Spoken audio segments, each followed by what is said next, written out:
What's an elbow? Oh, that's what it is. Do we call squats elbow thumps? I've never heard that phrase in my life. What context? CJ needs to get those elbow thumps ready. For what? I don't know. I don't even understand what that means. From who? Somebody on Twitter. Elbow thumps? Yeah. Johnny Lays? Elbow thumps. No clue. What? No clue. Now what that is. I have so many questions. Johnny, if you listen, tell me what the hell an elbow thump is. Also, did not know people would get that riled up about doubling your salary to go into the office. I told you, the comment sections on those posts across all platforms are all different. Facebook is on our side. We are boomers now. Okay. We are of the Facebook generation when it comes to picking $240,000 to go into the office. Gas is not going to cost you $120,000 a year. Even childcare. I saw some people say, well, it's different if you have kids because then you can pick to be at home with your kid and not childcare. Childcare is only, not only, it's ridiculous. It's absurd. $25,000 a year roughly, which is just stupid. But that's still mathematically not, like there's going to be money left over on the 240 versus the 120. Yeah. No, you can find ways to get to areas where you don't have to commute an hour and a half to work every day. Right? Like I've as a grown-up, I've never had a commute longer than 40 minutes. And like 20 minutes there, 20 minutes right. back. And I do certainly understand people who live in more trafficked cities Atlanta, because those San commutes Fran, are frustrating. New York, right, I get you. Like put me in enough days in bumper to bumper traffic and maybe I change my tune. Absolutely. Maybe I'm like so miserable that I don't want to. But here? This one? Not here. I ride the bus every morning. Like, come on, man. I should walk. I should This is absolutely straight. walk. I can make that work. What's the song? I didn't play one. What? Were you giggling with hubby again? No, I just keep getting, my brain is just running. After Grizzlies games, I'm like so slammed with the highlights and just trying to get them in and trying to get the show started and everything and blah, blah, blah, blah, blah. So I just drive in silence. What's up, everybody? It is Thursday, December 18th. It is going to be a good day. Jessica Benson with you from the Grind City Media Studios in Memphis, Tennessee. CJ Hurt behind the glass. Coming up on today's show, Grizzlies beat an above 500 opponent for the first time in a long time. We'll have highlights and reaction from their win against the Timberwolves last night. We will also discuss the Tigers' overtime loss to Vanderbilt here at FedEx Forum. Teresa Walker will join us to talk NFL, college football, and the surprising new member of the Preds ownership group. It is Thursday. It is draft day. We are drafting Looney Tunes after a great debate took place in the chat yesterday about the status of Daffy Duck as the obvious second best Looney Tune after Bugs Bunny. We'll do some Theater Thursday, movie news from the week. It is Thursday. You know what we say. It's almost Friday. It's almost Friday.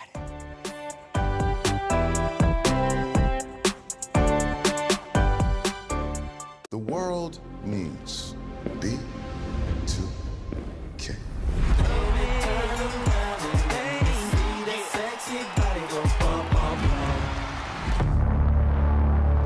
B2K's breakup was a huge shock to their fans.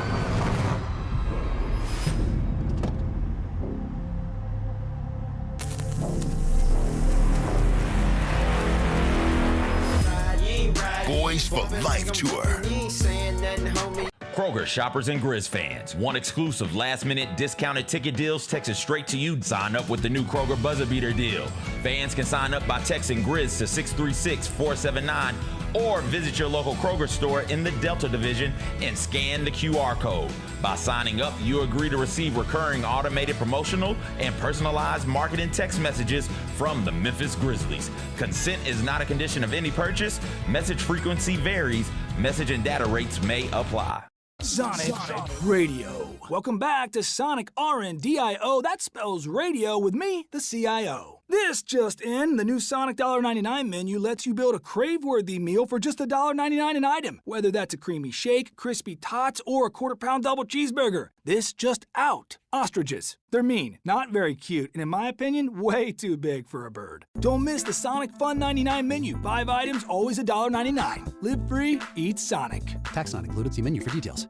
Grizz Nation gets set for tip-off 1 hour before every Grizzlies home game with the warm-up show. Get the latest news, notes, and analysis live from courtside at FedEx Forum. Who's going to be the tougher team that rebounds and prevents second-chance opportunities? Join me, Lang Whitaker, along with Michael Wallace, Jessica Benson, and other personalities from Grind City Media, Memphis, and around the NBA. 1 hour before every home game, live at Grind City Media on X, YouTube, and the official Grind City Media mobile app. Watching the Grizzlies is easy with FanDuel Sports Network. If you have cable or satellite, you're all set. Find us on your channel lineup. You can also use your TV provider login to watch games on the FanDuel Sports Network app. No cable or satellite? Subscribe directly to FanDuel Sports Network online. You can also watch on Prime Video by adding a FanDuel Sports Network subscription. Not sure where to start? Visit FanDuelSportsNetwork.com to learn more. Now that's the new edition way. I feel like there's another level we can take it to. What you think, Mike? 2 steps ahead of you, Slick. What's good, bro? What you doing, man? I'm in. Woman, you don't even know what I'm getting ready to ask you. Here's the vision. All 3 of us on the same stage every night. Gonna be crazy. No barriers, no separation. It'll be like 9 kings and a queen. The next level starts now.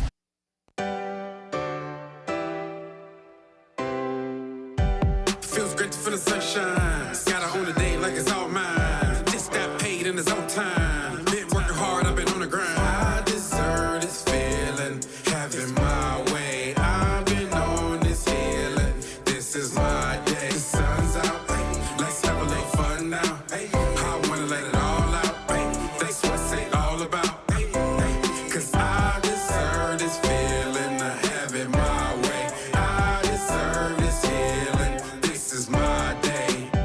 Grind City Media presents The Jessica Benson Show with CJ Hurt. Live from the Grind City Media Studios on YouTube at Grind City Media and the official Grind City Media app. What's up? What's up? Good morning, everybody. Happy Thursday, ladies and gentlemen, sisters and brethren, mothers and fathers, fellow people.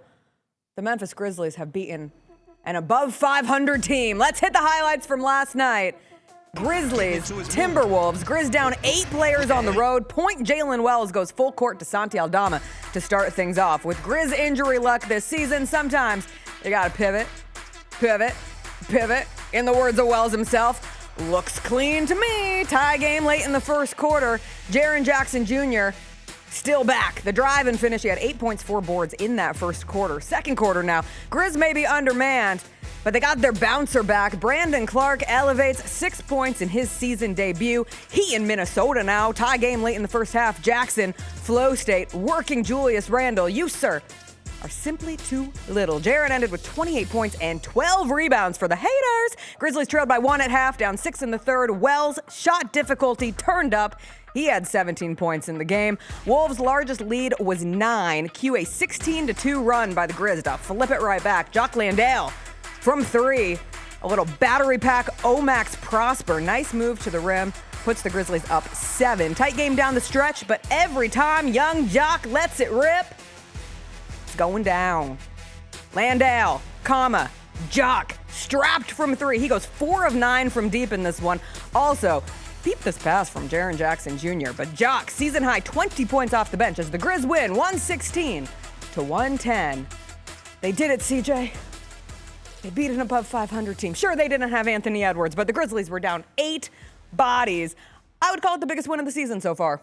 I would say it's the biggest win of the season. Not afraid to give it that designation. First win over an above 500 team in real time. Their other win over an above 500 team was the Phoenix Suns early in the season when the Suns were not an above 500 team. But the Timberwolves had won 7 of their last 8 games. They'd managed to win a couple without Anthony Edwards, and the Grizzlies, no John Morant, no Cam Spencer, playing with one real guard.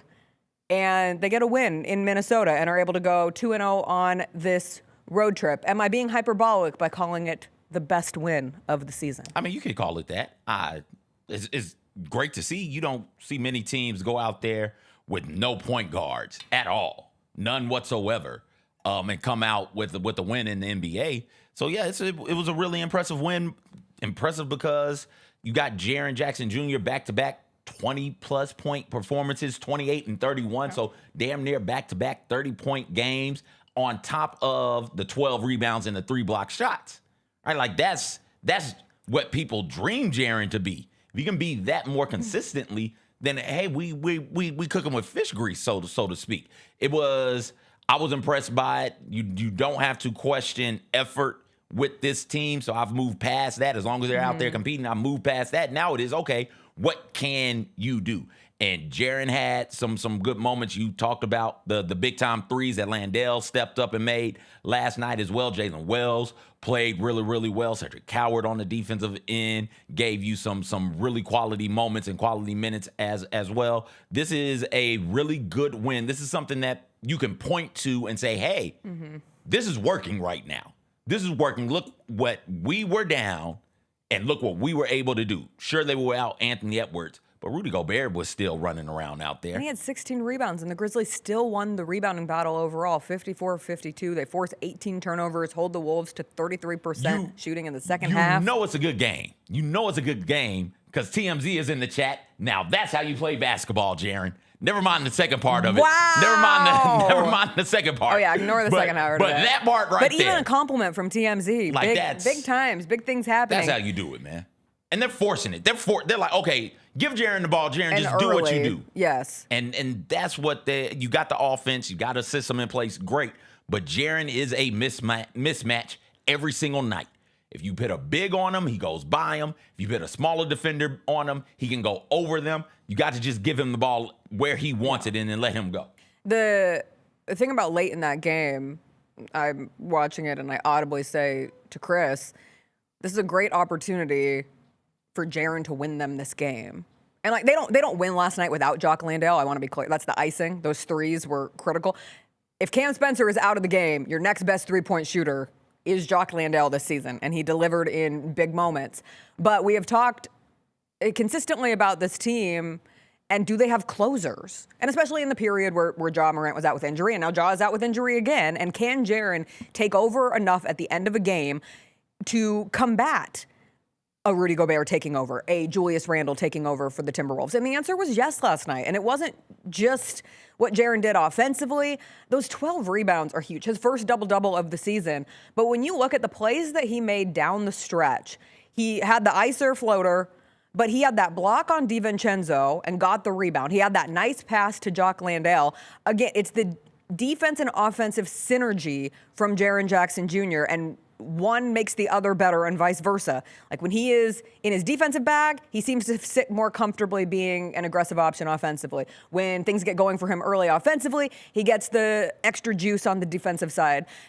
That is the Jaren Jackson Jr. All-Star, former Defensive Player of the Year. And to see it in back-to-back games, I know it is a small-ish sample size, but I thought Mike Wallace brought up a good point when he was on the show on Tuesday.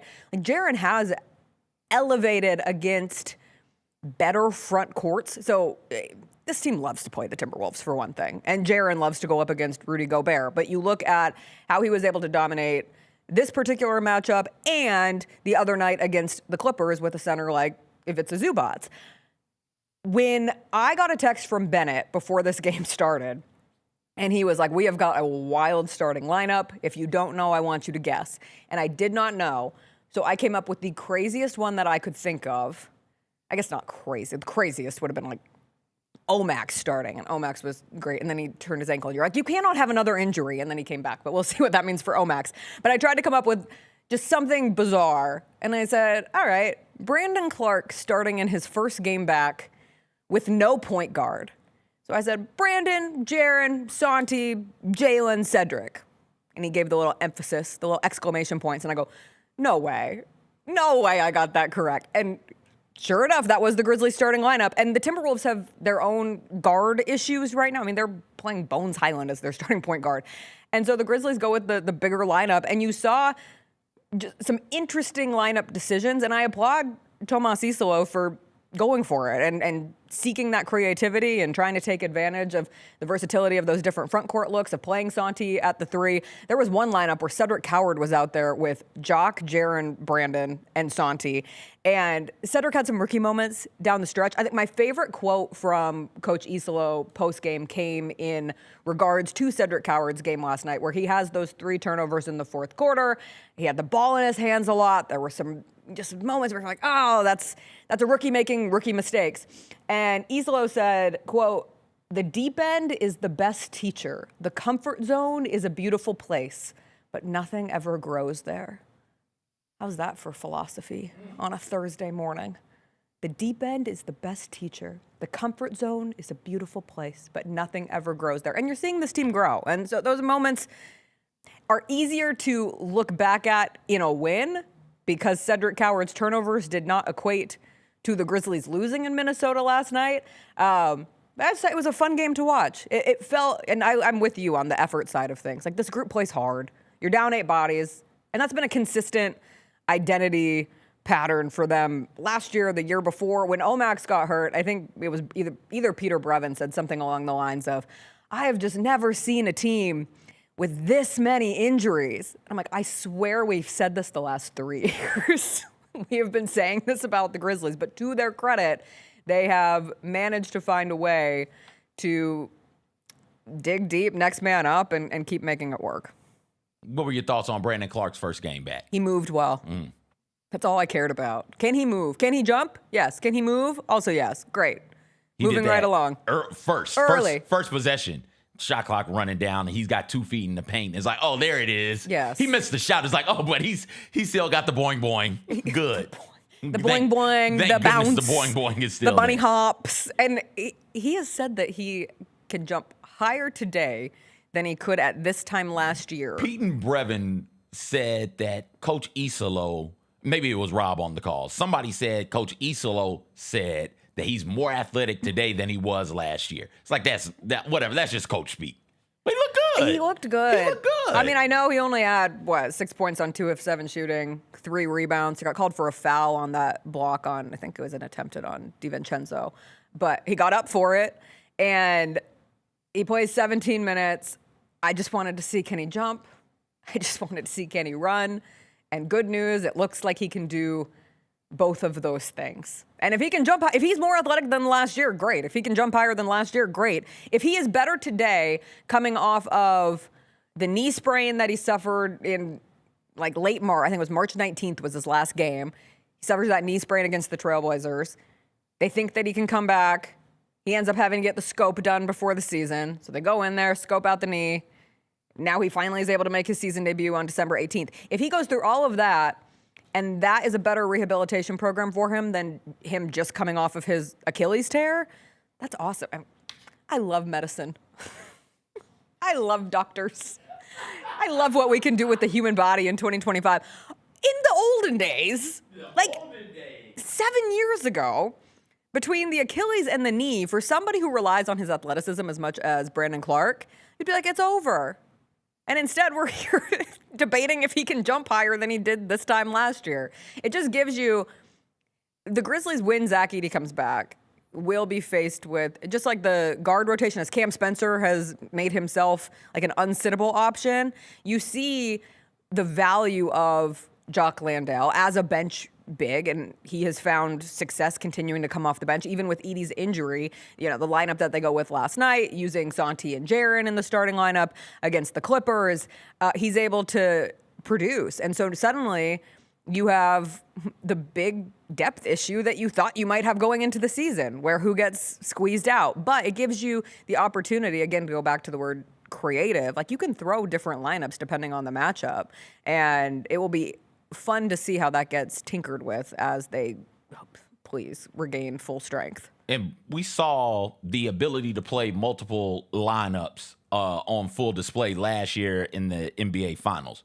There were a whole series where Jalen Williams, the one that comes off the bench for, I guess they call him Jay Will, the one that comes off the bench for the Thunder, just did not play. And then there were series where he played every single game. There were series where somebody like an Isaiah Joe did not play a whole lot for the Thunder last year. And then there were series where he played a bunch for them. Having a bunch of dudes who can play at a high level and that you can say, all right, matchup dependent, we're going to go with these 8 right here, but you guys be ready because your time will come. And having people who can handle that maturely and stay ready so they don't have to get ready bodes well late in the NBA season, particularly in the playoffs, where it becomes it's so much of a matchup. It becomes so much of a, hey, what adjustments can we make? So you can never have too many quality NBA players on the roster. You just have to find a way to keep them engaged, keep them dialed in, and keep them ready to go when their time is called. KCP was another good, like, keeping the bench at a solid baseline. He had 12 points at kind of a tough shooting night, but he just felt like a good connector. My favorite stat line of the night was Vince Williams Jr., who was 1 of 6 from the field for 5 points, but 5 rebounds, 4 assists, and a team high plus 21. 1 of 6 from the field, team high plus 21. And we talk about it all the time. Plus minus is a flawed stat, but just his ability to impact the game without scoring continues to be how Vince Williams Jr.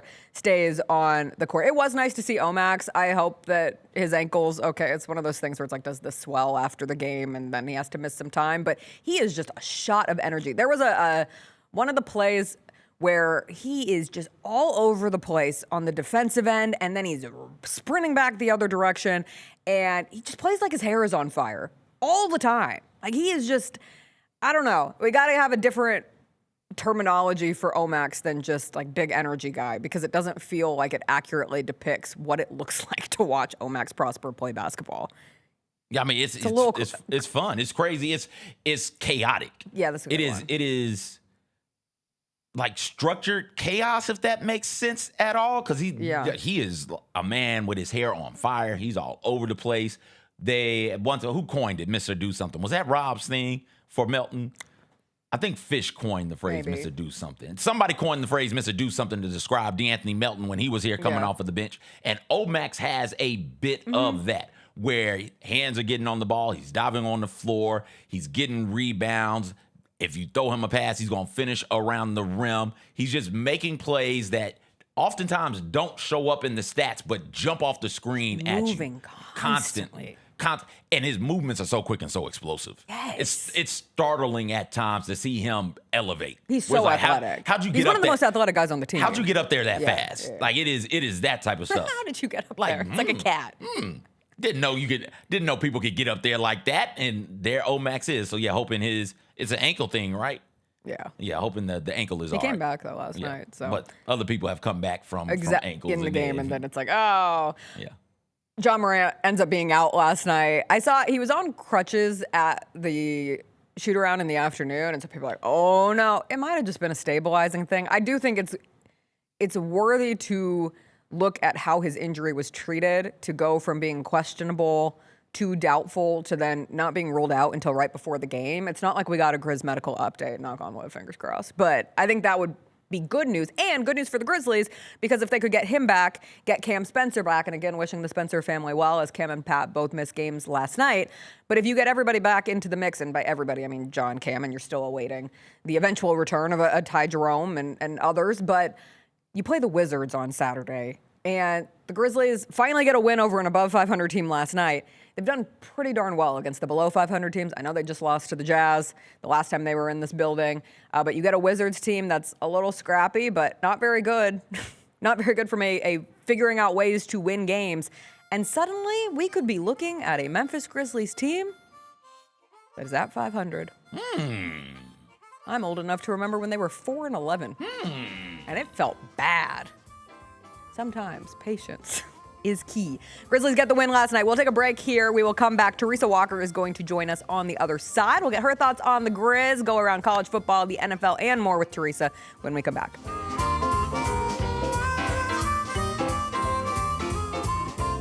The world needs B2K.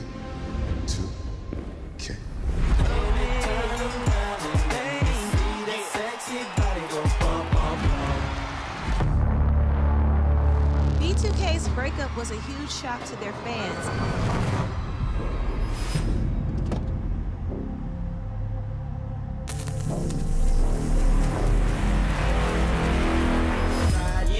Boys for Life Tour.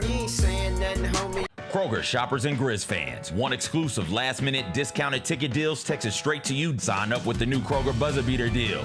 Fans can sign up by texting Grizz to 636-479 or visit your local Kroger store in the Delta Division and scan the QR code. By signing up, you agree to receive recurring automated promotional and personalized marketing text messages from the Memphis Grizzlies. Consent is not a condition of any purchase. Message frequency varies. Message and data rates may apply. Sonic Radio. Welcome back to Sonic RNDIO. That spells radio with me, the CIO. This just in, the new Sonic $1.99 menu lets you build a crave-worthy meal for just $1.99 an item. Whether that's a creamy shake, crispy tots, or a quarter-pound double cheeseburger. This just out. Ostriches. They're mean, not very cute, and in my opinion, way too big for a bird. Don't miss the Sonic Fun 99 menu. 5 items, always $1.99. Live free, eat Sonic. Tax not included. See menu for details. Grizz Nation gets set for tip-off 1 hour before every Grizzlies home game with the warm-up show. Get the latest news, notes, and analysis live from courtside at FedEx Forum. Who's going to be the tougher team that rebounds and prevents second chance opportunities? Join me, Lang Whitaker, along with Michael Wallace, Jessica Benson, and other personalities from Grind City Media, Memphis, and around the NBA. 1 hour before every home game, live at Grind City Media on X, YouTube, and the official Grind City Media mobile app. Watching the Grizzlies is easy with FanDuel Sports Network. If you have cable or satellite, you're all set. Find us on your channel lineup. You can also use your TV provider login to watch games on the FanDuel Sports Network app. No cable or satellite? Subscribe directly to FanDuel Sports Network online. You can also watch on Prime Video by adding a FanDuel Sports Network subscription. Not sure where to start? Visit FanDuelSportsNetwork.com to learn more. Now that's the new edition way. But I feel like there's another level we can take it to. What you think, Mike? 2 steps ahead of you, Slick. What's good, bro? What you doing, man? I'm in. Woman, you don't even know what I'm getting ready to ask you. Here's the vision. All 3 of us on the same stage every night. Gonna be crazy. No barriers, no separation. It'll be like 9 kings and a queen. The next level starts now.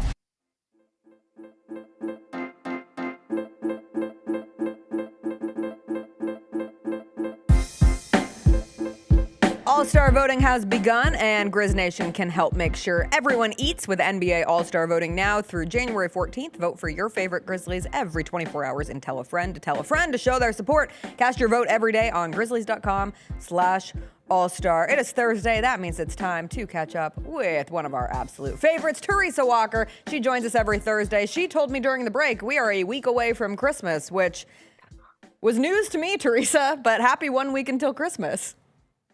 It's kind of caught me as well, because it's like, wait a minute, next week's Christmas, and then there's New Year's Eve, and we've got bowl games, and I'm not ready. I mean, it's been a long year, but it's like, where did it go? Y'all got everything. Y'all ready? I'm spending No, it I'm with- actually not. I'm spending it frazzled. with like new people. Oh, God. Like in-laws who I don't typically kick it with. So we'll be staying at their place, and we haven't stayed with them, and they haven't stayed with us before. And you know my holiday traditions, Jessica, and how I move is real different. I just hope they're going to be accommodating, and I'm not sure if they are. I need to get a lawn chair, Teresa, so I can just sit outside if it gets bad. Pack a chair, pack a cooler, pack some snacks. I mean, because that's the thing, when you start messing with your holiday routine and schedule, it can go bad in a heartbeat. I mean, my family, we've had to integrate a new daughter-in-law over the last, there was the dating, the fiance stage, then the marriage. We tried to do a Thanksgiving with her family, and they're wonderful people, okay? They've got a lot of family. And I come from a lot of family. I kind of left East Tennessee to get away from all that. And now the problem is you're over here, and yeah, it takes a bit. And now we've got, my mother-in-law got married last year, so we've got a new person, and his, so it's like there's all this management. And when you go to a new place, if that's CJ, take your own pillows, all I'm saying. Oh, Pillows are huge. I don't understand the pillows some of these people are buying for their homes. I understand it because pillows are expensive. So you get the pillows you get. But you put that out for guests. Come on. No, yeah, I put it out for the guests. Like it's not a real comfortable situation in my household. I got the memory trying to foam make 'em pillow leave. joint. I'm not saying you have to give your guests memory foam. The Walmarts. But what better you get. than like the paper thin, you're not really on a pillow. I've got the paper thin joints and I got the super firm joints. That's like the doctor's office pillow. Yes, you pick. Or the airplane pillow. My biggest concern, Teresa, is, hey, what are we doing from a food situation? I've asked my wife every day since Thanksgiving ended, hey, what's the food situation on Christmas? Hey, what's the food situation? She's told me Shocking. a whole bunch of stuff that I don't care about. Doing the white elephant, we're gonna be playing games, we're gonna be da-da-da, and blah, blah, blah, blah, blah, and matching pajamas, and this, that, and the third. It's like, great. What's the food and when are we eating? Because the NBA slate is incredible. It tips off at 11, and I needs me a plate at 11 to watch me some good old-fashioned NBA basketball on Christmas Day. CJ's not wrong. You need to know the time you're eating, and you need to know the menu. I have been communicating. My family kind of knows what we're eating every year because we've gotten into a groove. We've got the roast beef. You know, we've got a big prime loin out in the freezer, had it for a month.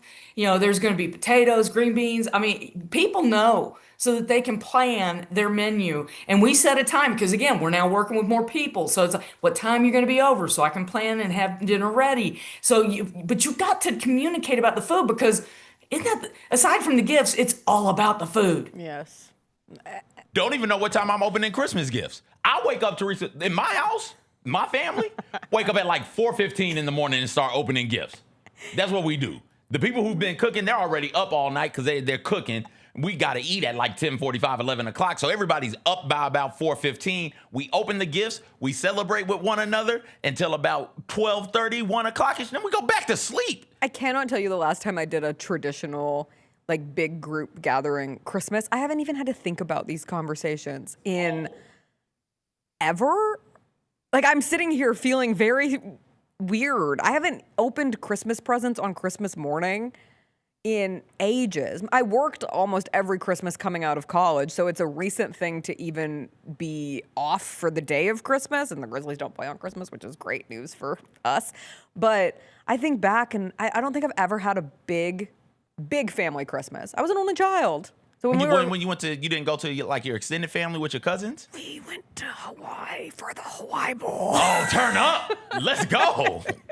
That's living. I mean, CJ, I don't know about you, but I have a family where I got 13 first cousins on one side, 13 on the other side. And I was I love my cousins, but man, I didn't mind marrying an only child. There are benefits to that, Jess. Yes. It's nice. I've already been buying my gifts and opening them. You've opened your gifts? No, okay, that's a you little can't crazy. do that, Teresa. When I buy it, pick it out, I'm sure it's not going to wrap it and stick it under the tree. It's on the counter. I got myself a new coffee grinder. Fair. Congratulations on your new coffee grinder because you always need to be caffeinated. We were talking before the break, Teresa, the notion that at one point the Memphis Grizzlies were 4-11 and things have changed tremendously for them, even as they once again deal with injuries to Zach Edey, to John Morant. Should we have been more patient with this team looking back?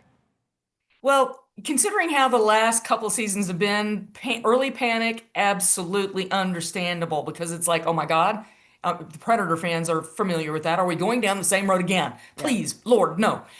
But that's the thing. I think I remember saying, just wait. Let's see what happens when they start getting some guys back.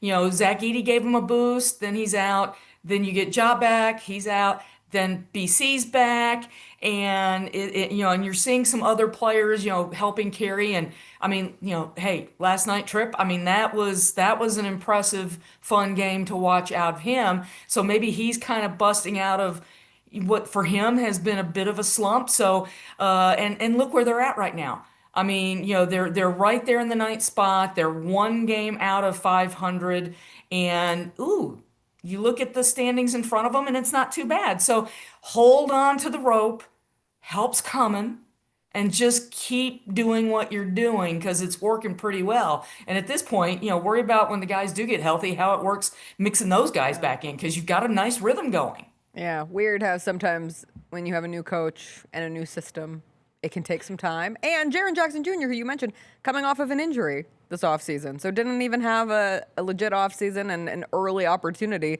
to kind of dive headfirst into said system. He's been working his way through it during the season. And sometimes those learning curve and adjustments are real, and they were literally happening in real time. And yeah, when some more of these guys come back, maybe they've been able to watch enough and they can jump in a little easier, but there may still be a few more bumps in the road, but there's still so much season left. So, finish December strong, and maybe you get some more guys back in January, and then you see where you're at, because that's the thing. Make the run. We saw how this team fell from the end of February to the end of March. That's closing period, but you've got to be jostling and being in position so that you can hold a spot. Think of it as you're coming around the home stretch. We're totally messing up all the sports here, but you're coming around that end curve, and whether it's NASCAR or horse racing, but you got to be ready for the final stretch run, and that's where they need to be positioned. Just keep swimming. Right. Sorry, Dory. But that's the thing. Just keep trying to stack some wins here, which, team in Nashville, the NFL team certainly has yet to do. Think about it. It's been over 3 calendar years since the Tennessee Titans won back-to-back games, and still counting. Well, part of that will be hopefully picking the right head coach this next go around. And I saw Cam Ward said he wants to be meeting with all of the coaching candidates. Your thoughts on his involvement in the hiring process? Wouldn't you want to be? I mean, he's the guy who is he talks every week. He is the quarterback. Now, maybe you get Will Levis back. He's got another rookie year left on his deal. So it's like, I bring him in and tell both of them, guys, we want to see you compete.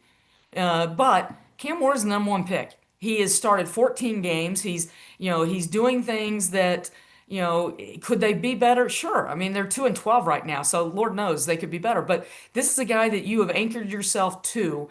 And when they bring coaching candidates in, they usually meet a few people around the building. Why wouldn't you want your potential new head coach to meet the quarterback, who is the most public-facing face of this franchise as of now? You would hope that coach comes in and takes that role over so that the quarterback can just focus on playing football. But if you mention the Tennessee Titans outside of Nashville, what are the two names they're most likely to say? Cam Ward, Jeffrey Simmons. That's it. So wouldn't you want to be at least meeting the guy? I mean, and for the I had some people say, wait, should the rookie quarterback be making the decision on he's not making the decision on the head coach. He's giving insight. He's and meeting him and getting a vibe. And if I'm Cam Ward, I'd want to meet and say, this is kind of what I'm thinking, guys. But Mike Bergonzi is the GM. We're gonna try. The season wraps up a couple weeks from Monday, and we certainly want to talk to Chad Brinker and Mike Bergonzi again, because they've got. I mean, where this franchise goes, this is a crucial. They cannot get another hiring decision wrong, and. So, have Cam Ward involved a little bit. But again, you have these candidates go around the building. They're meeting the people in the training staff, the cafeteria, the business side. They do kind of a car wash of sorts. You're not going to remember these people's names for a week because you're just going through the building. But they do these kind of things. It's not untoward. Nice bottle, by the way. Thank you. It's my favorite water bottle. My pre-New Year's resolution, even though I don't do New Year's resolutions, is to use less plastic water bottles. CJ sees me go in and out of this attempt because we do have plastic water bottles in our work fridge that are so easy to just take. But you want to know what else is easy, Teresa? Bringing a water bottle and filling it up with the water that is in the cooler in the break room. And I'm trying to be better because I don't want all the microplastics, and it's better for the environment. But the cooler. Yeah, I know. I don't like to talk about that either. It's a lose-lose situation, and it feels like bringing your own bottle is the best of those options. I did want to get your take on some other storylines from around the NFL, Teresa. One of them involving another quarterback, and that is Tua Tagovailoa, who has been benched by the Miami Dolphins, and they will now start Quinn Ewers in Miami.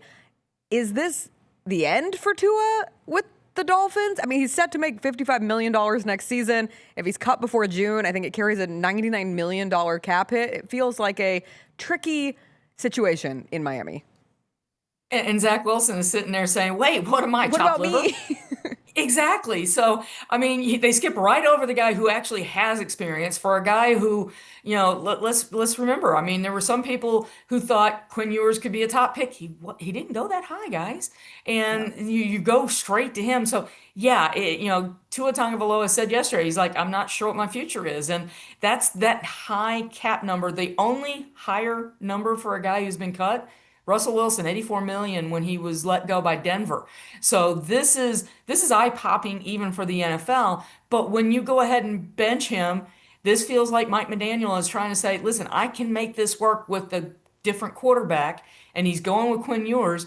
And the clock's a ticking. He's got 3 games because they're going to be hiring a new general manager in Miami. And remember a long time ago, it was tank for Tua. Yeah. Be careful what you ask for. Well, speaking of be careful what you ask for, do you think there's any legitimate risk that the Chicago Bears could be moving to Northwest Indiana and we will have to call them the Gary Indiana Bears? Dub Gary Bears. The Gary Bears. As somebody who grew up in Chicago, Cubs fan, sorry Cardinal folks down there, but this seems almost like a negotiating ploy. Yes. You guys aren't helping us with our Arlington plan. You're not helping us with something to completely redo Soldier Field. This feels like I'm going to storm to my bedroom, slam the door, and see, because that's Indiana. And while the Chicagoland area is huge, and I mean, it's huge,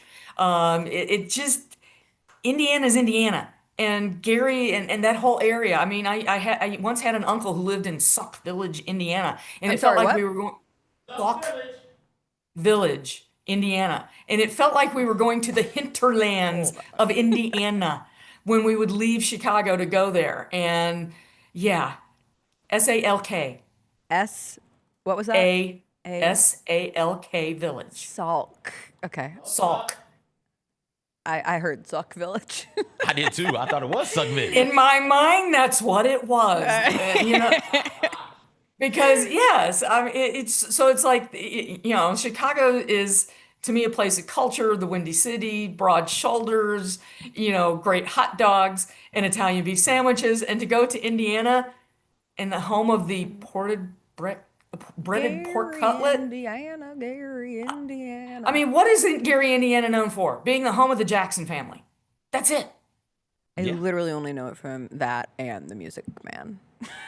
But like, people in the chat point out, the Giants and the Jets don't play in New York, do they? So no, they don't. The Bears could still be the Chicago Bears. No, but it feels different. In Indiana. The Dallas Cowboys don't play in Dallas; they play in Arlington, right? Yeah, but that's in the same state, and Jersey feels like an extension of. Which, God, New Yorkers would kill me for saying that because there's very much a designation between New York and Jersey. You just want to make everybody upset. That's apparently the job. It's easy to get to the Meadowlands because it's been there for a very long time. Same with Soldier Field. And if you've ever been in Chicago, or if you haven't, there's literally trains that you can walk a couple blocks to Soldier Field. So it's easy to get there. And again, you've had decades of fans going to Soldier Field. You have to break that. Yeah. And how do you transport all the way down to this new location? That's going to be a massive part of it. And I'm just saying, you've got decades of fans who have it wired into their DNA. We're going here. Wait, you want us to go there? It's worked for the reason it works for the Giants and the Jets, they've been doing it for a long time. Switching over to college football, Teresa, I had a tough time with Diego Pavia this week. What? I'll just say, how many of us would it have been smart had he kept his emotions off social media? Yes. Do today's kids seem to do everything on social media? Yes. Social media at the club. Diego is a super duper duper senior. This is not a child anymore. How old is Diego? 23. Okay, like that's not a youthful mistake. I was just curious. That's a grown up. I just wanted to get your take from over there on that side of the state, Teresa. You know me. I have been a staunch Diego Pavia supporter. One of the earliest, I think. I have a New Mexico State hat that they sent me when we first started talking about Diego Pavia on this little show. I have stood by him as one of the most fun, electric gamer of a players in college football, and even I found myself this week at my wit's end of being able to say very supportive things about Diego Pavia. Do you think Vanderbilt, like, how will he be remembered? Just will he be remembered in sheer legend status with Vanderbilt only? Yes. Okay. Yes. But and let's not forget, there are a lot of people, particularly in the SEC these days, who didn't like him to begin with. Right. And the people who've been who've been angriest, they might be looking through Tennessee Orange, Alabama Crimson. I mean, glasses. So it's like, and Vandy people, it's like, well, he could have chose his words better. Sometimes it's best to say nothing at all when you've got nothing good to say. If you can't add to the situation, just don't. I mean, all the lessons our mamas told us, stand perfect in this situation. But this is a kid that, literally that attitude is what got him from a walk-on at JUCO to New Mexico State, to the SEC, to the Heisman ceremony. Yes. So now, suddenly you're asking him, this is the kid who, after they beat Bama last year, literally said, we're effing turned, right? Yes. I But mean, that's after a game. I don't know. For whatever reason, I ran out of the ability to be like, oh, it's because of fill in the blank. Oh, he gets a pass because it's competitive nature. And then it was the F all the voters. And I was like, oh. And then it was F Indiana. And I was like, oh. See, that's the thing. Would he have been best served by just staying away from social media? Yes. I mean, those did not help him at all. And here's the thing to remember, kids, if you're getting ready to go apply for jobs, don't do anything that could make your future employers look at you like, what are you doing? Oh, we've been saying this forever. It's easiest to stay away from the phone and don't put anything out there that can blow back on you. But that said, I mean, should he have said it? No. I mean, he should not have posted that stuff. It doesn't help him. And this is the guy who last Wednesday night was out with Special Olympics kids and on a shopping spree and spending time with them. And so it's like he's this two sides of the coin. There's the fiery competitor who doesn't know when to, watch the language. And then there's the kid that people who are around him say absolutely the other thing, that this is just the guy you want having your back and, talking about Jesus and all these things. It's like, he's got two angels, or he's got an angel on one shoulder, the devil on the other shoulder. He needs to let the devil ignore that devil. But that's the thing. Some of those voters, you might run into them again. Yeah. Before I let you go, college football playoff starts Friday. Speaking of the Crimson Tide. Tide. Does? Alabama, Oklahoma. I know. It just snuck right up. 1 game Friday, 3 games Saturday. Which game are you most interested in? That's good. With Tulane's wide receiver hurt and doubtful, I'm not. If Ole Miss doesn't win that, even with all the coaching, right. I mean, talk about wife swap. I mean, it's like you take this coach, I'll take this coach. Oklahoma, Alabama, for the reason that if Oklahoma, which just seems to have Alabama's number, and I'm just not impressed with the way Alabama finished the season. If Oklahoma wins that game, CJ, you want Kalen DeBoer? I mean, it's like, it feels like. Listen, I'll take any. Teresa, we still don't have one. I'll take anybody at this. Almost anybody. There's so many rumors out there. And I was talking with some of the members of the custodial crew this morning. Jessica walked in on it about Kalen DeBoer. And he's like, why would Alabama's coach go? And it's, hey, if they lose Oklahoma, that seat gets real hot for him unnecessarily. Mm-hmm. So he just jumped ship just to reset everything. He's replacing Nick Saban, who hardly lost anything. And I think the seat is replacing Nick Saban. 9 wins last year. And in the playoffs this year, how many games did they win last year? I can't remember.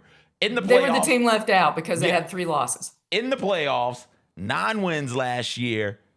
I don't, it is unnecessary. At a certain point, you got to look around and say, all right, realistically, what are we talking about here? We're still one of the 10 premier programs in the nation. Are we the premier program in the nation? No, but we're close. We're close enough. Yeah, Alabama fans would be absurd to run this dude out of town. And if they lose Oklahoma, I guess that's what's going to happen. I hope it doesn't, but I guess I would love Freeman. I would love Willingham. But if we get DeBoer, let's keep this thing rolling, man. Roll Big Blue. I just want to see more chaos. So, as they say. Yeah. And then, right. does Kiffin go to Alabama? Well, that would be the most. He signed his contract, so I know. What does that mean? What does that Okay, matter? but don't you we can think- get contracts annulled. We annul weddings. It's true. You're not wrong. I do think if this fantastical, probably unlikely scenario played out, and Kalen DeBoer really did leave Alabama for Michigan, and Lane Kiffin has to stare at the job that was the prize, and he jumped too soon. That's like a fable Aesop would have written. To teach you not to leave something, not to leave a successful project in the middle of it, aka a team with a chance to compete for a national championship, and you leave it for one slightly glossier thing, but you convince yourself that the grass is greener, and then the moral of the story is the job that you dreamed of all along ends up open for the first and only time, maybe, because maybe whoever they end up hiring ends up being the next Nick Saban, and you never get to coach there. God, that's sports and life, man. That would be a beautiful thing. Probably not going to happen, but I would take it. I know, this is why we watch sports. This is why they are able to charge the prices they do, because their drama, their soap opera is beyond compare. Beyond compare. Teresa, this is our last time seeing you before 2026, so see you in the new year. So we're off this week or this coming week and the following week. Well, Merry Christmas, Happy New Year, and I guess I'll see you guys in 2026. See you there. Enjoy your new coffee machine. Oh, I cannot wait. That is Teresa Walker. You can always find her latest at The Associated Press. We will take a quick break. When we come back, the Memphis Tigers lost to Vanderbilt last night. It ended up being a valiant effort by the Tigers, but they fall in OT. We'll talk about that game. Plus, we have a draft, and we are drafting Looney Tunes characters. That's still ahead after a quick break.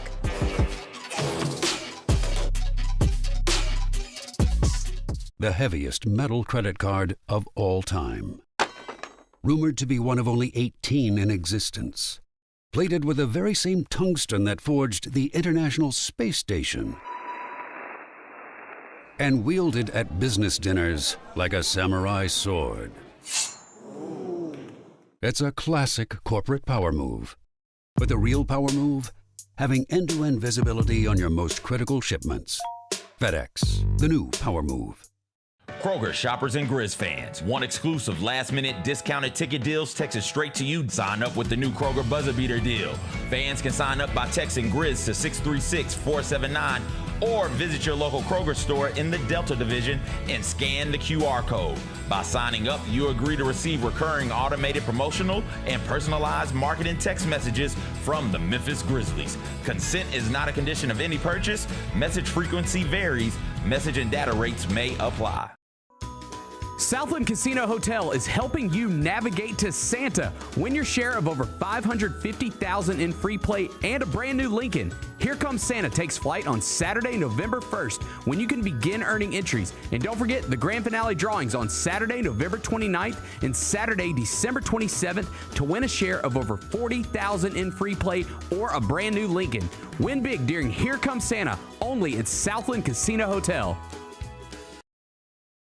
Grizz Nation gets set for tip-off 1 hour before every Grizzlies home game with the warm-up show. Get the latest news, notes, and analysis live from courtside at FedEx Forum. Who's going to be the tougher team that rebounds and prevents second chance opportunities? Join me, Lang Whitaker, along with Michael Wallace, Jessica Benson, and other personalities from Grind City Media, Memphis, and around the NBA. 1 hour before every home game, live at Grind City Media on X, YouTube, and the official Grind City Media mobile app.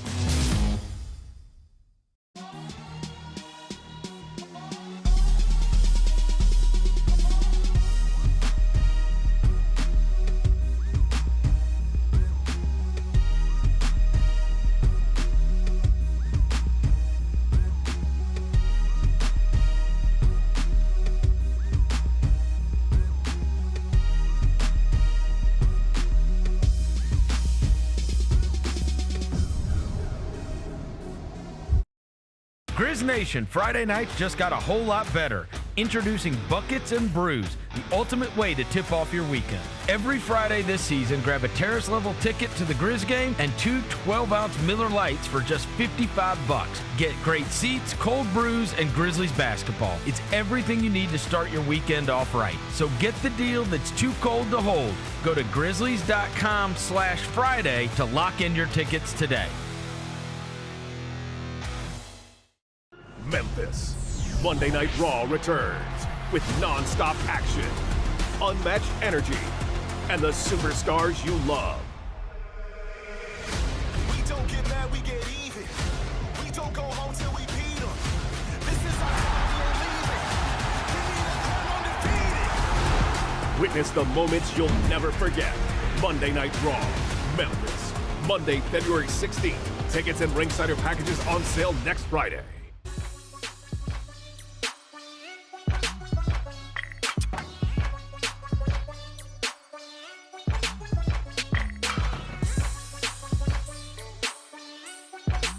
Welcome back. The Memphis Tigers fell to the Vanderbilt Commodores last night, 77-70 in overtime. That means the Tigers are 4-6.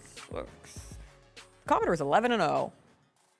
They feel like a legitimate top 13 team, which they are at this exact moment in time. Not after last night. Murray. Not after. That first half was one of the ugliest halves of basketball that I've watched this season. Okay. It was gross. I thought that was just par for the course for Memphis basketball Fair. this year. Fair. But yeah, that was a tough quarter, tough half to watch. It's not like it got much better in the second half. It was still sloppy. It's just the Tigers went on a run and there were more buckets being scored because Vanderbilt had nothing for that Memphis press. Second half, Memphis decided, all right, we're just going to press. We're going to speed them up. We're going to get this going. And turnover after turnover after turnover after turnover after turnover. Vanderbilt had. I don't know what they ended up with. I know that they were at 20 at one point in time in regulation. Both teams had 20 turnovers. It was wild basketball to see. Testament to how good the Tigers can be pressing. Right. Not sure what they are defensively in the half court, because if history has told us anything about them, if you can handle the press and you can be strong with your ball and you can get into your half court set, you can get Memphis in the half court. Vanderbilt just could not do it. They ended up throwing 2 point guards out there to try and find people who could handle the ball. Here's what Vanderbilt, though, has been scoring. Just silver lining, because we're a silver lining show, silver linings playbook. You know how we do. Are we? It's not us. That's you. I'm the silver linings playbook. Mostly it's me. Am I Jennifer Lawrence? Wow. I'm Jennifer Lawrence. What you say, Jacob? Jacob said of all the teams to be silver linings about Tigers basketball. Listen, okay, I think you're fair. You give your stat and then I'll say what I was going to say. Here's Vanderbilt scores this season. 105, 105, 92, 104, 109, 83, 85, 96, 88, 83. Memphis is the first one to hold them under 80. And but in regulation, they had 62. Yeah. They had 62 points in regulation. If Memphis could find any sort of offensive flow in the half court, they'd be a quality team. If they play like that, and that's not a guarantee. Penny Hardaway has talked about it. Others have mentioned it with this program. They play with that type of intensity, the second half intensity, in conference play, they'll be fine. Yeah. But you don't know if they're going to be able to play with that type of intensity because they weren't playing with that type of intensity in the first half. I do try to give a silver linings approach to life. And I guess the silver linings is that they made a push in the second half and the crowd got behind them and they get it to overtime. I'm really struggling to watch this team. I'm really struggling to focus. Obviously, at one point, the Grizzlies game tips off, and so I am mostly locked into Grizzlies Timberwolves last night. But, man, in an attention span world where there is 8,000 things going on at once, Memphis Tigers team is hard for me to get excited about, to not feel like I am trudging into battle and saying, all right, let's watch how this is going to go tonight. And then part of that is coming off of the Louisville loss because it was just so bad. And I know it was just a week and a half ago that they beat Baylor at home, and that was a good win. So I like what you said, CJ. Once they get to American play, they have stuff to be able to be the best team in the American. But in terms of getting a signature win before conference play begins, this was really their last shot. obviously Mississippi State is at least an SEC opponent, but this was it. What did they allow Vanderbilt to shoot from the field? Do you know? End box score 32% from the field, 19% from three. Vanderbilt is shooting 50% from the field and 36% from three. Vanderbilt is averaging about 94 points per game. You held them defensively, and they averaged right around 10.5 turnovers per game. You forced them to double up on their turnovers. You held them to 19% from three. You held them well under 40%, close to under 30% from the field, and you held them nearly in regulation. You held them about 30 points to 30 points fewer than what they average on the year. The issue with the Tigers is they don't have Haggerty. They don't have Jones. Who was the one before Haggerty and Jones? I can see him, and I can't. Kendrick Davis. Kendrick. They don't have a Kendrick. Yeah. They don't have Jeremiah. They don't have that guy. Yeah. Where, all right, it's late in the game, and we've played this Go get a bucket. really terrible version of basketball. Go out there and just get us a couple of buckets here to get us the win. They don't have that. They come back down 11, and they're forcing all the turnovers, and then they go on a stretch where I think they go 1 for 9 for a point of time there. And it's just, all right, they don't have, if Vanderbilt doesn't turn the ball over, they get good shots. And Memphis doesn't have enough in the half court to overcome obvious deficiencies. They said on the broadcast, and I've heard other people say this, like Penny Hardaway doesn't coach offense. He spends a lot of time on defense, and he wants his teams to play hard, and you can tell. Because they play hard. When they're engaged, when he gets them engaged, they're playing hard, and they're defensive menaces. But offensively, they've got nothing. He's got to find a way to get some type of easy look at the rim on the offensive side of the ball that doesn't involve having an All-American or All-Conference player on the team. Yeah. Didn't love that game, and I didn't watch a single minute of bowl action yesterday. Who have I become? Who have I become? Shout out to the Blue Hens of Delaware, who won the 68 Ventures Bowl. Why are they here? Because it was their first year playing FBS. No, yeah, why are they in the FBS? That's also a great question. Why? Why are we letting more teams in? We're eventually going to kick teams out. That's why the split is happening. We got Jacksonville State and Delaware in the FBS. Throw James Madison and App State in there also, right? Look at them. But congratulations. 68 Ventures Bowl. How many ventures can one person have? 68, apparently. I guess they'll be in the American before too long. I guess. Just sign them on up. Why not? Cure Bowl, Old Dominion beat South Florida. I didn't watch either of them. I've really fallen off. All right, it's Thursday. That means it's time for a draft. We are drafting Looney Tunes. Looney Tunes characters, the best of them. This all happened because yesterday a bunch of you in the chat were debating if Daffy Duck was the clear number 2 Looney Tune, which... I can't believe that's a debate. I agree. Odd debate. But you do you, and now we will be drafting the Looney Tunes to try to settle it once and for all. Who gets the first pick? Let's find out. Because I feel like the first 2 picks are pretty simple. Oh, we're Santas. Oh, my goodness, there's Rudolph. Head start for Rudolph. Are we twins? Look at this. Yeah, we're twin Santas. And twins. Okay, all right. Because it's a clear 1 of 1. Nobody's going to argue with the 1. Sweet. Oh, you get to ride with Rudolph? Oh, that's so exciting. Oh, now you have to walk in the snow. What is happening over here? What? Just that computers do things. Oh, good. I love when computers do things. I love that I'm still in my sleigh going around. All right, Looney Tunes draft, clear 101 pick. Bugs Bunny, obviously. Bugs Bunny is the second most iconic cartoon character ever after Mickey Mouse. And Bugs Bunny is to Warner Brothers what Mickey is to Disney. What's up, Doc? He is the one. He is the face of this thing. If you don't pick Bugs Bunny number 1, you're not doing a proper Looney Tunes draft. I don't care who you care about more. I don't care who you have more of an affinity to. Like, there is a clearly most important Looney Tune, and it is Bugs Bunny. Absolutely. 1,000%. Like that, everybody understands that. But the clear 2 of 2 is Bugs Bunny's best friend, top rival, one of his top arch nemesis. It's Daffy Duck. And it's Daffy Duck because of the things I said about his relationship with Bugs, and also because Daffy can be the bad guy and the good guy. So there are cartoons where Daffy is into it with bugs, duck season, rabbit season, duck season, rabbit season, rabbit season, duck season, fire, right? Like there are moments where Daffy is into it with bugs, and clearly you want Daffy Duck to lose. But there are other cartoons where Daffy is just Elmer Fudd and Daffy Duck, and it's just Yosemite Sam and Daffy Duck, where it is, okay, Daffy Duck is the good one here. We want Daffy to win this. Does he dress up quite the same way that Bugs Bunny does? No, but he's just with the woo woo woo woo, right? He's got some sayings and things of that nature that make him stand out. Daffy Duck is clearly the clear number 2 option here. I agree. I saw someone call Daffy Duck the patron saint of frustration. Yes. I'm like, yeah. What was it with cartoons and ducks? Like, why did ducks become the guaranteed sidekick?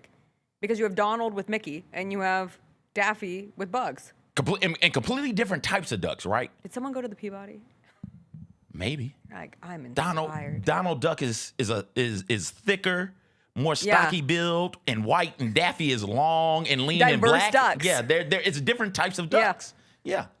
All right, I think this is where it gets hard because it's really based on personal preference. I don't think there is a clear... I think there's a clear 3. You think there's a clear 3? I think there's a clear 3, and I think you'll take the clear 3.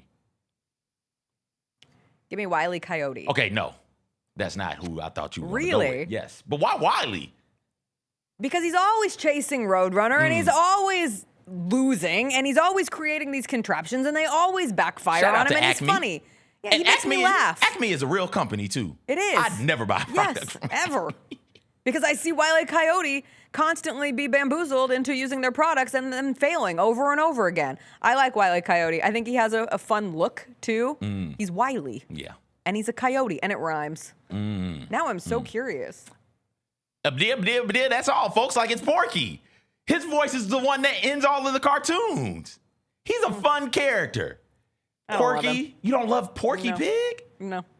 There's a But I like your impersonation of it. The first, what was it? It's the first ever fully animated Looney Tunes movie. So we've had Looney Tunes movies, but we hadn't had like fully animated movies, I guess. It's on HBO Max, and it features the duo of Daffy Duck and Porky Pig. And so, like that, it's a real good movie. Watch it if you get a chance, if you're looking for an hour 15 to kill. But Porky, the way he's got the stutter and he gets frustrated and then just says a completely different word, like that, there's true humor in Porky Pig. I'll roll with Porky number 2. I will take the girly pick. Give me Tweety Bird. Give me Tweety Bird. Putty cat. I like Tweety Bird. He was on everything for a period of time. I got folders, shirts, hats, wore little like Tweety Bird temporary tattoos. Tweety Bird had a hold on young girls in the 90s and early 2000s. I like Tweety Bird. What do you know? I got an admirer. If we were doing duos, like Looney Tune duos, you would take Sylvester and Tweety. Sylvester and Tweety are up there. I don't know if I like any of them enough as just an individual standalone character. Yeah. I don't know. I like Tweety. It's cute. Yeah. And yellow. But the girls had a couple of characters that they sort of gravitated towards. Don't you dare. Don't I dare what? I mean, if you think I think we're thinking the same thing. Dare. And listen, she is sexy. All right. There's no reason for her to look that way. But before she comes through, the girls in my area, they enjoyed them some Tasmanian Devil. And Taz, okay, all right. Okay, yeah, so I love Taz. We had a thing for Taz. Taz I don't know. was he one crazy. of those characters. Taz just running around, tearing stuff up, eating everything in sight. A lot of fun. Taz comes on the screen. It's going to be much like with Wile E. Coyote. It's going to be a ton of slapstick humor, and it's going to be funny. Give me Tasmanian Devil. Oh, I really thought I could get Taz with the next pick. That's a little frustrating. Yeah, Taz was my dad points out that Taz could be a coach. Taz gets you hyped. Tasmanian Devil has the same type of energy that a strength and conditioning coach has. Right? Like you bottle, if you wanted to do a cartoon version of Coach Ed Orgeron, it would be Tasmanian Devil. Yes. And it would just be spinning around. And you never understand. I'm sorry, sir, what? Can you repeat? Oh, okay. Go Tigers. Go Tigers. This draft has not gone the way that I thought that it would. How did you think it was gonna I don't know, go? but I'm stuck. I'm stuck between a rock and a hard place. Just like Because I Wile E. don't wanna Coyote a take- couple of times. Yes, and I Yeah. don't like, because you talk about duos, I don't want to take duos. You don't want to take I Roadrunner? don't want to take Wiley and Roadrunner. That feels heavy on the them, even though I love a man of few words in Roadrunner, and by few I mean one. Was Roadrunner a man? Maybe not. Okay, I got to figure that out. Because I always thought of Roadrunner as a lady. Really? Yeah. Interesting. I'll take Marvin the Martian. Okay. He's so polite. He's just a polite little Martian. He's got his cute little helmet. He's a cutie. I like intergalactic characters in cartoon world, and Marvin the Martian is just that. So I will take Marvin. He's in that. You like this movie then. He's in the movie as well. Marvin, I'll give it a look. My issue with Marvin is he was always trying to blow up the world. It's So? like, all right, Marvin. He's a little, Okay. Give me then. I say, give me Foghorn Leghorn. I enjoyed that. Foghorn Leghorn in the chicken hawk fights. Like those are just good stuff. I say, boy, I say, like I love me some Foghorn Leghorn. Give them to me. It's a voice that just, I can't get over it. Like it just, His voice feels like a hate crime. I imagine that's what Colonel Rev would sound like if Colonel Rev No, could I'm not talk. kidding. His voice, if there is a sound for a hate crime in my brain, it is the voice of Foghorn Leghorn. Thank you. With my last pick, I will take Lola Bunny. She is that girl. She is that diva. Specifically, 1996 Space Jam Lola Bunny. But whatever. If you want her to be a little more sporty, a little rather than a little extra sexy, that's your prerogative. But give me the lashes. Give me the crop jersey. She was the moment and is the moment, and I love her. The ponytail is always bouncing. She's one of those cartoons where, as a young girl, you're like, I want to be like her. Lola and Jessica Rabbit.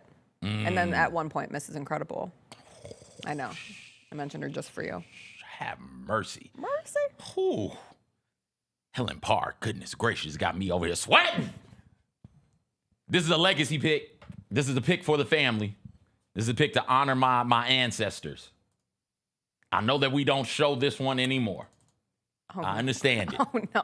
I understand it. But if Never Give Up was a cartoon, damn it, Pepe Le Pew was the personification of never giving up. Pepe just hopping behind the cat that he thought was a skunk, constantly trying to get those kisses in, kissing all up the arm and down the arm as the cat flees for the cat's life. As Pepe appears out of nowhere constantly, this French-sounding skunk. Oh yeah, Pepe Le Pew. We could find a way to do Pepe I agree. right. We don't have to get rid of Pepe, but we have, and I understand why. Like many canceled men before him, you're not really canceled. You can come back. I mean, come back, give him a bit of a lift, Also, do something he's just different. French. Well, he French was more, man he was takes more my than arm and just- kisses it. I'm like, ooh la la. American man takes my arm and kisses it. I go, stop, security! There's a difference. Shout out to Senior, man. That's his guy. Conrad Senior loved him some Pepe Le Pew. He said, free Pepe.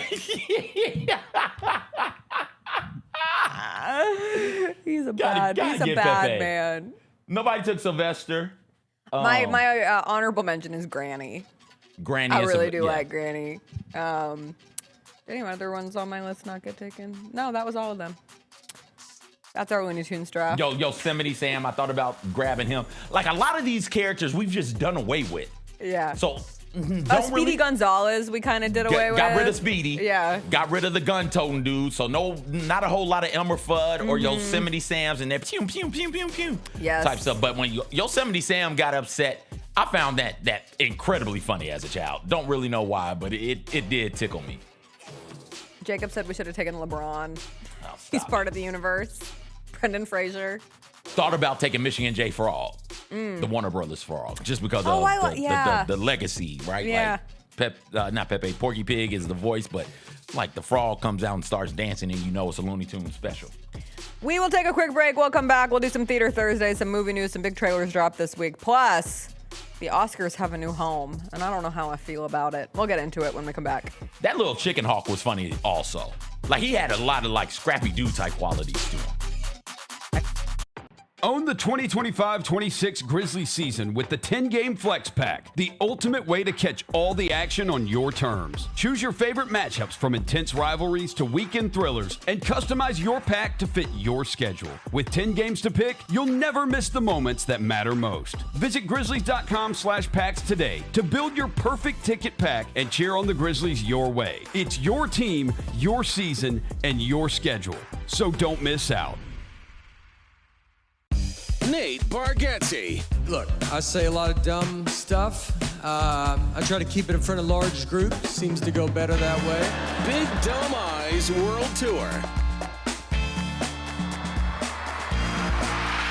When you say something dumb one-on-one, it's a lot for that person.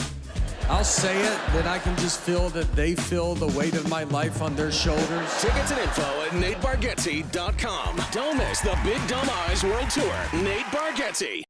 Grizzlies fans, dunks, dimes, and no-looks are great on TV, but nothing compares to catching them IRL. And that starts with buying tickets at Ticketmaster, the official ticket marketplace of the Memphis Grizzlies and the NBA. Ticketmaster gets you to the game so you can catch every highlight in person. From seeing your favorite Grizzly stars up close to hearing the squeak of the sneakers on the hardwood. Put that jersey collection to use and get tickets at Ticketmaster. There's no better brag than saying you saw it live. See you courtside, Memphis. The long goodbye begins. A very special evening with Journey. Final Frontier Tour.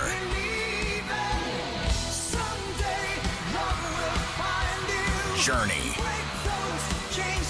Tickets are on sale now at JourneyMusic.com. Your chance to say goodbye to the songs that changed our lives. Journey. Final Frontier Tour.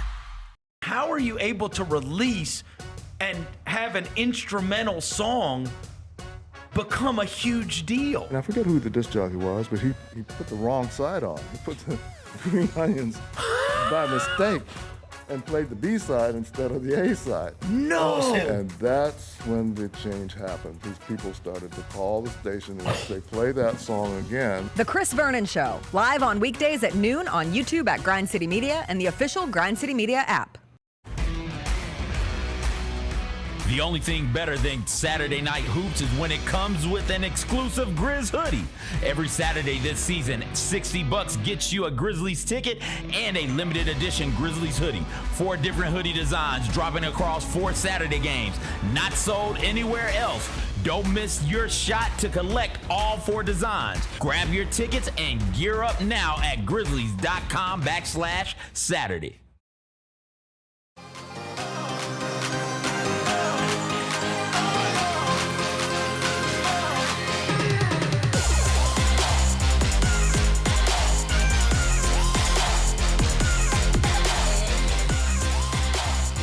Welcome back. It is Thursday. That means it's time for a little Theater Thursday. The big movie news yesterday, the Oscars are moving to YouTube.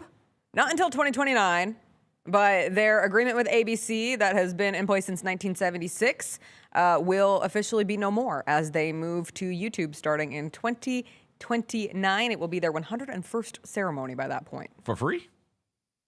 Good question. Like, do I have to have what is it? YouTube TV, YouTube YouTube TV? Premium, whatever it is to consume it? I don't know the answer to that. Okay.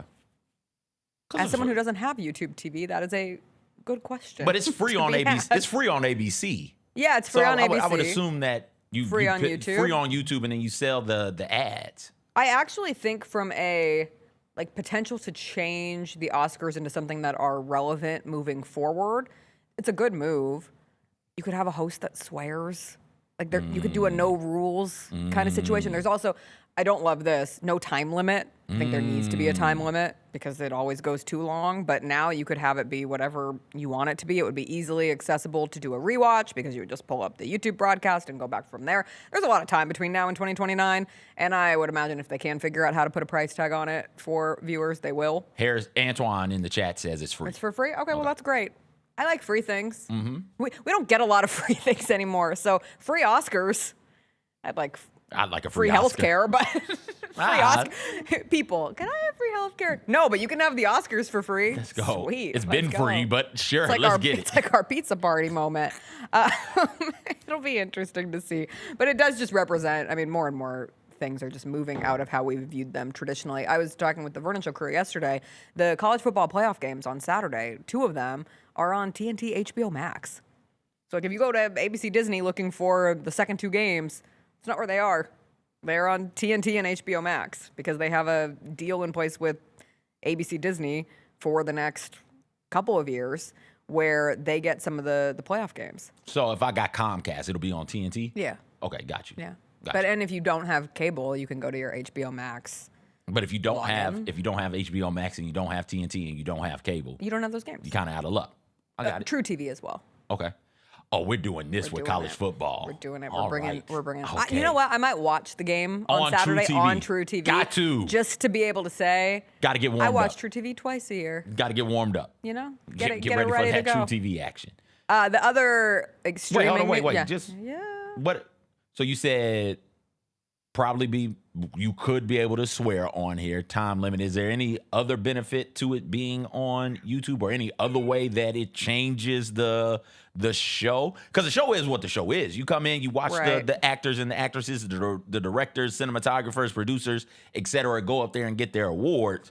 I don't understand fully what this means for the greater television viewing landscape. It means it's going to open with hit that subscribe button, hit that like button, and we're ready to go. Welcome to the Oscars, everybody. It's going to just be a podcast, actually. Does it mean that you can get different types of hosts now? Does it internetify Yeah. the Oscars? Like social Probably. media-fy? So do you get yeah, that's a better word. to Streamify? put it. I don't know. Influencerify? Yeah, influencer-fy. There it is. I don't know. I think I would imagine it's still run by the Academy, and they will want to keep a hoity-toity, this is cinema nature to it all. But isn't cinema part of the issue with cinema is that it's being passed by?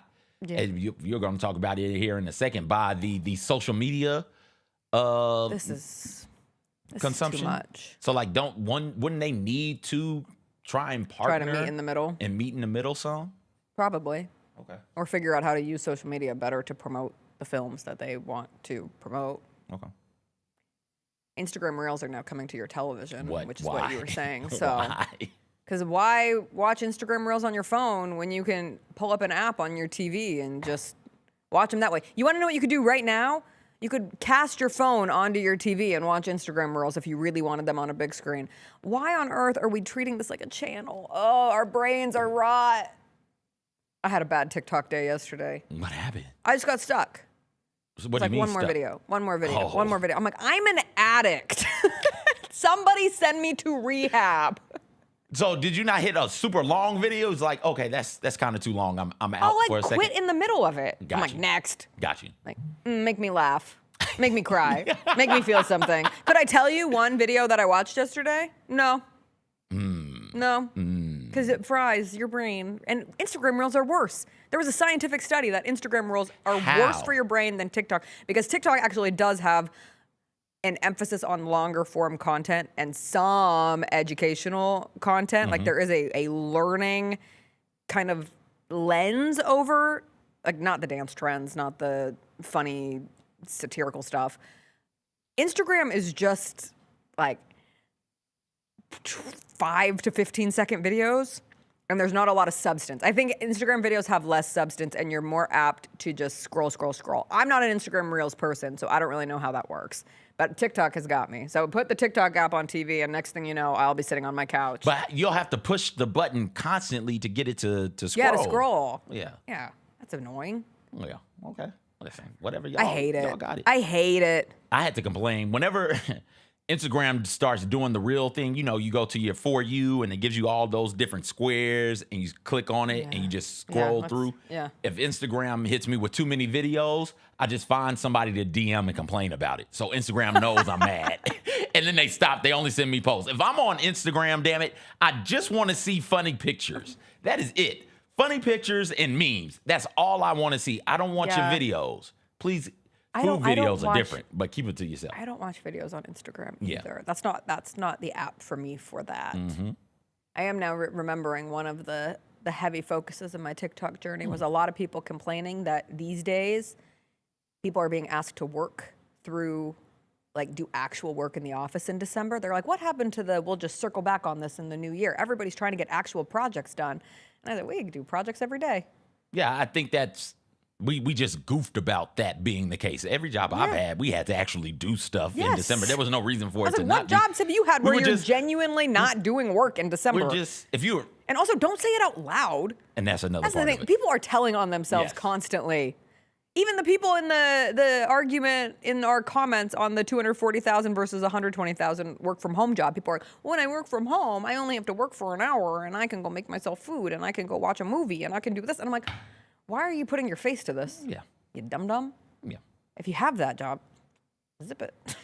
Yeah, just keep it to yourself. Yeah. You good. You're also not spending 120,000 on commuting, but okay. Yeah, we made the children mad yesterday, and we made the Mariah Carey superfans mad we yesterday. make the Mariah Carey superfans mad? I made the Mariah Carey superfans. I love Mariah Carey. Name a Mariah song. The Emancipation of Mimi is one of my favorite albums. We belong together. I love that song. Okay. All right. She naming the easy ones, y'all. Sweet, sweet fantasy, baby. You know that's me with every song. I've been trying to do it with Christmas songs, and Chris is like, what is wrong with you? Jingle bells. You don't know Jingle Bells? No, I do. Okay. Christmas songs are like drilled into my brain. I had this realization that for like a solid decade of my life, I performed Christmas songs every year, whether it be with a performing group or with my piano. And then as an adult, suddenly no one wants to hear me sing or play the piano on Christmas. Thank God. We should get you a piano and let you sing here. No. You don't want to? Oh, okay. All right. We don't need I am now realizing I have heard fantasy almost a billion times. And you don't know the outside of lyrics. Sweet, Sweet Fantasy, baby. What's your favorite Mariah Carey song? Favorite Mariah, so many great ones so to, many great to choose ones. from. I even defended Glitter back in the day. When? When it came out, I liked Okay. Glitter. But I liked all those kind of movies. What's the one with her and Jay-Z? I can hear it. Do, do, do, do.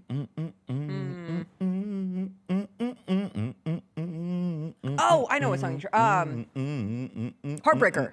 Heartbreaker, Yeah, you Heartbreaker. got the best of me. So I just keep on coming back excessively. Did you have to run your game on me? I should have known right Always from be the... my baby. That's a great one. That's the one with her swinging in the tire swing. Oh, incredible Mariah Carey. See, Mariah fans, I love Mariah. I do too. Okay, well, you don't think she should headline. In 2025, I'm just saying. And then somebody came and said, actually, her 2025 album is one of her top 10 albums of all time. And I was like, great, I'll go listen to it. Maybe I just didn't give it enough of a spin. I'm so sorry. I'm so sorry. I had one question for you on the movie front. What movie's coming out this week? Yeah. Do you have any desire to see the new Avatar movie? No. Me neither. Who are they making the new Avatar movies for? People love them, don't they? I guess. Don't they? I'm out of the blue people. I love the blue people. I've loved the story of the blue people. The movies have been beautiful. The experience of seeing those movies in 3D were incredible. If you could find a way, I had this thought at Disney World, to put me on the back of one of the creatures as I'm watching the movie. So it's like, all right, gang, let's all fly out. And I'm able to fly around during the big fight scenes. I'd do that. That Avatar ride at Disney World, awesome. One of the best rides that's there, right? Yes. Like the Guardians of the Galaxy ride, 1, and then that ride, 2. But like as far as the movies go, I'm not super interested in an allegory about destroying the environment and colonizing native lands. I'm just not into it in that sort of a way. I didn't like the first one. I didn't like the first one. I could saw not the tell first you one a in single 3D. thing about the second one. fell And asleep. I saw it in theaters. Fell asleep. It always looks pretty. It's going to be gorgeous. It's always gorgeous. It's going to be the incredible. world is fantastic. The cinematography is going to be phenomenal. James But, like, Cameron said he's ready to move beyond Avatar, so well, I he's think got- this is the last Avatar. He's got 3 more avatars to do, doesn't he? He said he was Does going to do he? 5 of them. Oh, no. 5 or 6 of them. Yeah, we were talking with Bennett about this earlier this week. no. He's got at least 2 more to do. What's the last non-Avatar movie he did? I don't know. I don't know. Oh, they're going to make a new Terminator. Interesting. Is he Terminator guy? Yeah. Okay, I didn't know that. Yeah. Okay. And Titanic. We Also don't need didn't a know new that. Titanic. We could do it with the submersible. There's actually Put a love story on that. there's a satire of Titanic called Titanic that's run off Broadway for like years and years and years, and they're transferring it to Broadway, and I think it's a horrible idea because it's like perfect for off Broadway. It's funny and irreverent, and it makes fun of the Titanic. The second you put that thing in the mainstream, there are people out there, those real like Titanic heads, they get real serious. It's been about the 100 Titanic. years. I know, and they don't care. We can't joke about the Titanic after 100 years? No. Okay. No. All right. They get really mad. Okay. Put it to Celine Dion songs, and they get pretty angry. Wait, is it a jukebox? No. Oh, that It's would be a little bit actually. I guess I don't know. I've never seen it. I've just would seen have been clips from incredible it, to just so. do it from the Just Titanic, straight Celine? straight Celine That would or be pretty straight funny. Titanic That soundtrack. would be pretty funny, actually. Yeah, that would be good stuff. All right. Happy Thursday, everybody. We will be back tomorrow. It will be Friday. Lang Whitaker will join us. We'll do our regaus. I think it's our last college football regaus of the season. Regaus. Big NFL weekend as well. Big Thursday night football game tonight with the Rams and the Seahawks, both 11-3. We will be back tomorrow. We'll get into the Grizzlies weekend that will be. We'll see you then. Bye.